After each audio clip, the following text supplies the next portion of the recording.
Hi everyone, good morning! Ayan, dito na naman tayo mag-flex sa ating mga sansevieria, cactus, mga agave, aloe. So dito na naman tayo guys magtambay for today's video. So ayan pala yung mga nasa rack ko guys. Kung napapansin niyo yan, dito ko siya nilagay sa harapan ng bahay. So ito pala yung mga nandito guys. I-flex ko lang sa inyo itong mga magaganda kong mga collection. So ayan, iba't ibang uri ng mga cactus. Ayan, mga columnar guys. Gusto ko talaga yung mga columnar na cactus. Ang ganda niyang tingnan, lalong-lalo na kapag mataas na sila talaga. Kagaya niyan guys, oh. Ito napakataas na nito guys. Nasa maliit na paso lang siya, oh. Tingnan nyo, tapos meron ng dalawang sumulpot dito sa gilid kasi pinugutan ko siya. Unfortunately, yung top cut ko ay namatay. Nalusaw siya guys. Kaya wala akong ibang propagations nito. Ang ganda ng pattern guys. Oh. Ng caterpillar na cactus guys. Maliit lang din yung paso niya. Meron pala akong isang succulents. Parang nag-iisa lang tong succulent na to dito guys. Ano ba yung ID nito guys? Si Cinnamon. Ayan siya oh. Ang ganda. 'Di ba? Tapos, meron tayong blue torch. At saka yan, hindi ko alam kung ano yung ID. Nakalimutan ko guys. Marami na din akong mga zebra guys. Oh. Tingnan nyo guys. Pure white var talaga yung tumutubo. White zebra. Ayan siya guys. White din yung supling niya. Kagaya nung isa. Pero ewan ko ba guys kung bakit white yung supling niya. Hindi naman siya white zebra. Yan. Ito talaga yung white zebra. Yung iba talaga guys, hindi mo akalain na magva-var yung kanyang mga supling kasi meron ako ditong may ipapakita ko.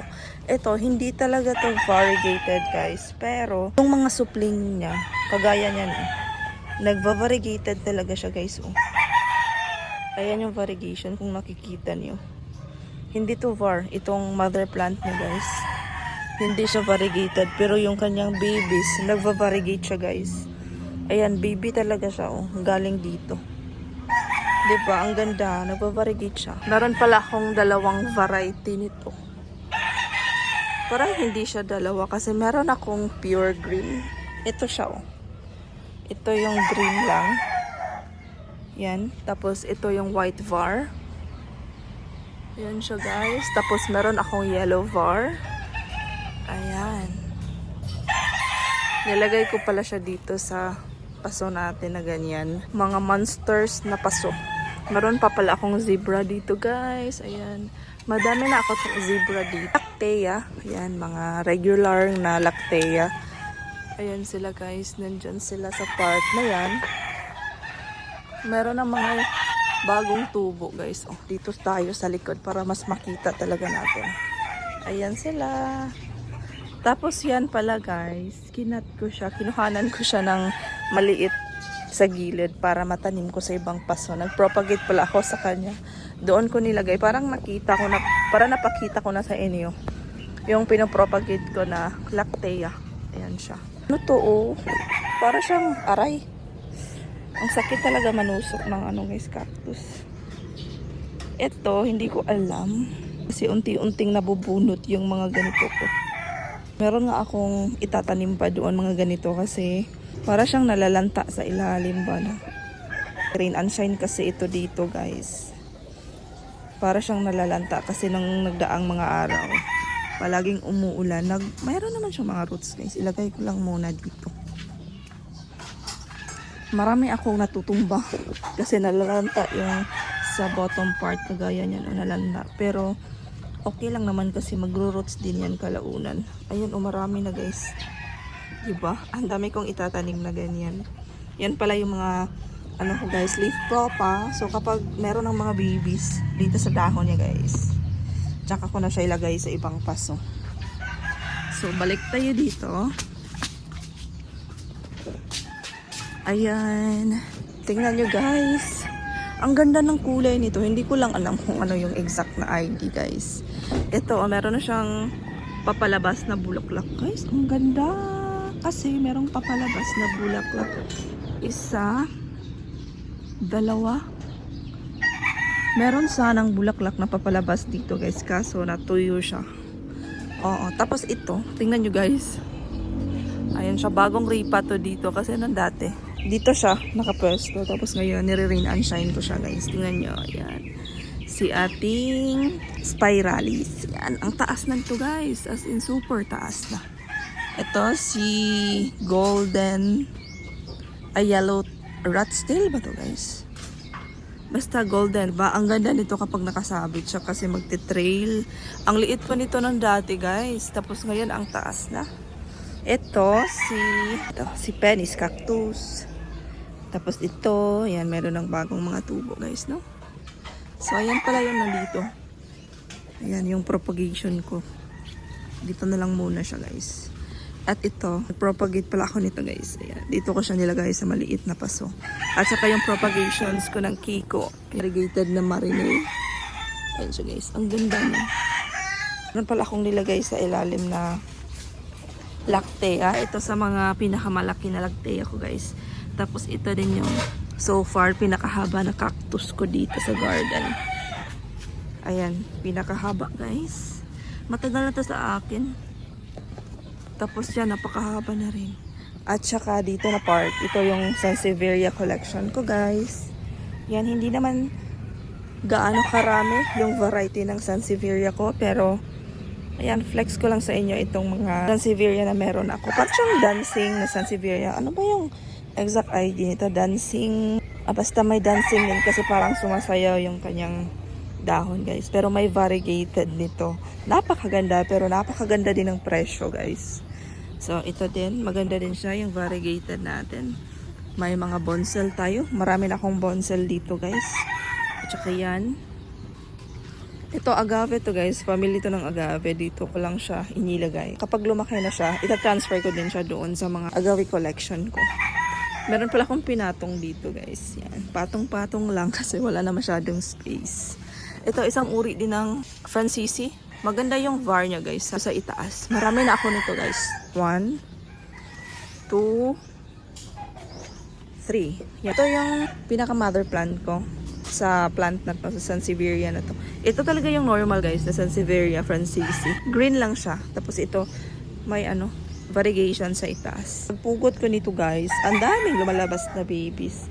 Parang ito yung pinaka-top cut niya guys. Ito. Tapos ito, baby lang to. Tapos sineparate ko siya. So ayan, meron tayo ditong patterns. Ito yung green na top cut ko dito guys. Ayan. Top cut ko siya. Ang taas na din. Hindi ko pa siya napugutan guys. Kasi bala ko sanang putulan siya kasi ang taas na talaga niya. Parang dito sa gitna ko. Pupugutan soon. Ito yung bottom part, mga babies. Maraming lumalabas kapag napugutan yung mga Sansevieria. Alo ko. Yan, ito talaga guys. Nagva-variegate talaga yung kanyang kulay. Yan. Diba? Yan. Meron pala akong cactus dito guys. Melo cactus. Nag-iisang melo. So, ayan. Mga Sansevieria. Tapos dito sa ilalim. Dito yung mga aloe ko guys. Yan, star aloe. Ang lush na din niya guys. Meron pala ako ditong mga cactus. Yan. Sansevieria meron pala dito. Ito yung mga aloe ko guys. Oh. Striving yung mga aloe ko guys. Yan. Ito.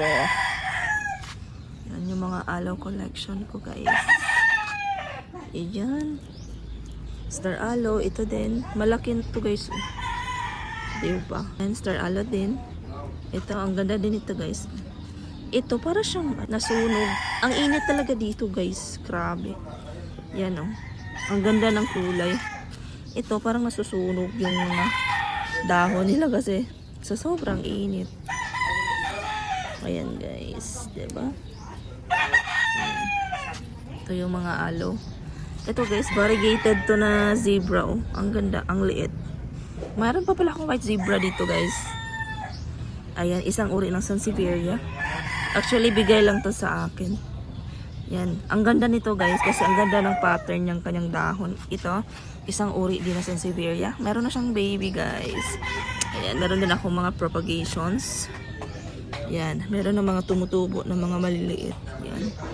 Ito din oh. Kunin ko na siya sa May agave guys. Ito, aloe. Yan. Ito, haworthia. Yan. Coral cactus. Yan guys. Gumaganda na si coral cactus. Tapos ito, ang dami ko ng ganito guys. Maganda din to siya. At saka ito. Meron pa pala ako ditong ano guys. Agave. Marami na talaga akong creme brulee. Ang daling mga anak ni creme brulee agave guys. Ang ganda pa naman ito kasi variegated siya. I mean, meron siyang white dito. Ma-variegated siya. Meron pa din akong ano dito guys. White aloe. Tapos nag-iisang. Hindi. Pangalawang succulent na to dito sa rack na to guys. Ito yung isa. Tapos yung pangalawa ito. Tapos meron tayong mga cactus dito. Maliit lang sila guys. Yan, maliit. Yan, zebra. Ay hindi. Parang owl's claw. Kunan lang natin ng damo. Si owl's claw at saka yung isang cactus natin. Malaki. Isa sa mga pinakamalaki ko na cactus. Bala ko talaga guys mag-alaga ng mga cactus. Mag-add ako ng mga cactus guys kasi meron akong May 9. So hindi ako makapaghintay na darating siya kasi i-flex ko din sila sa inyo yung mga cactus na nabili ko. Ngayon yon i-ship guys. It's Thursday ngayon, 'di ba? Abang-abang sa next vlog natin kasi i-share ko sa inyo yung mga bagong nabili ko na mga cactus. And gusto, ang ganda talaga.